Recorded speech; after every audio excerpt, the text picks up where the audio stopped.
another cold day. Yes, a lot of delays for school, too. Yeah, so there was some melting today, so it's going to be refreezing tonight.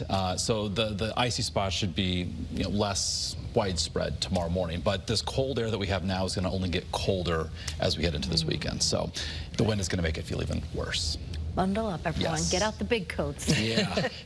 The Puffy scarf, coats. Yeah, the puffy coats, the scarf, the gloves, the hats. You'll need them all Saturday and Sunday. We're giving you the first alert to a sub-zero wind chill. More on that in just a moment. Right now, we're scanning clear and dry with the state's only live radar. And temperatures, we've now dropped into the upper teens. Salisbury, Torrington, and Waterbury, 20 to 25 elsewhere inland, mid-20s along the 95 corridor. But that wind that is still up at around 5 to 10 miles an hour is making it feel much chillier.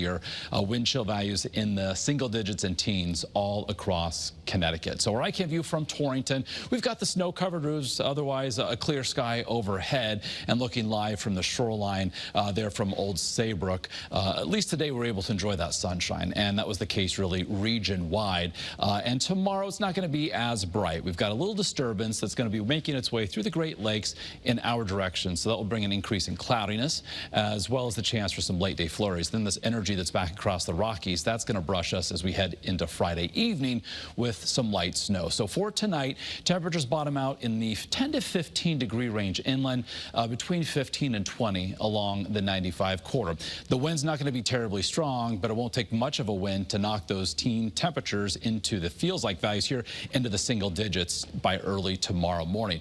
A check of first alert futurecast. Again, some sunshine to start our Thursday, then cloud cover tends to increase, becoming partly to mostly cloudy with that chance for some flurries during our Thursday afternoon. Highs tomorrow, 25 to near 30 inland, low 30s along the 95 corridor. So into Friday morning we go. Again, that area of low pressure that's currently in the southern Rockies, it's going to be making its way across the country and then moving off the mid-Atlantic coast as we close out the work week and taking a track that really just brushes us here in southern New England with some light snow. So as we head towards 7, 8, 9 o'clock Friday night, the snow's done and over, and then any lingering cloud cover on Saturday morning should give way to at least partial clearing as the day moves forward. And our model's in pretty good agreement. The European model, the American model. This is a snapshot of 6 o'clock Friday evening showing how we're getting brushed by the northern or the northwestern extent of this area of low pressure as it moves offshore. So generally speaking across Connecticut, we'll see it coating to an inch or two.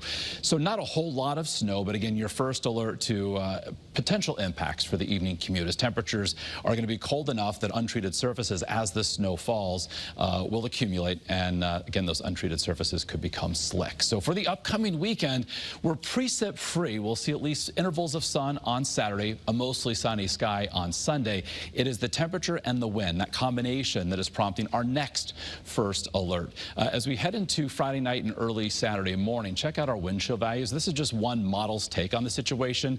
At or below zero throughout Connecticut, and perhaps 5, 10 degrees below zero is what the wind chill will be early Saturday morning. We'll fast forward to Sunday morning, perhaps a little bit worse compared to Saturday morning. So this is why we're giving you that first alert to not only the coldest air of the season, but that wind that will make it feel even colder. So a dangerous combination for sure.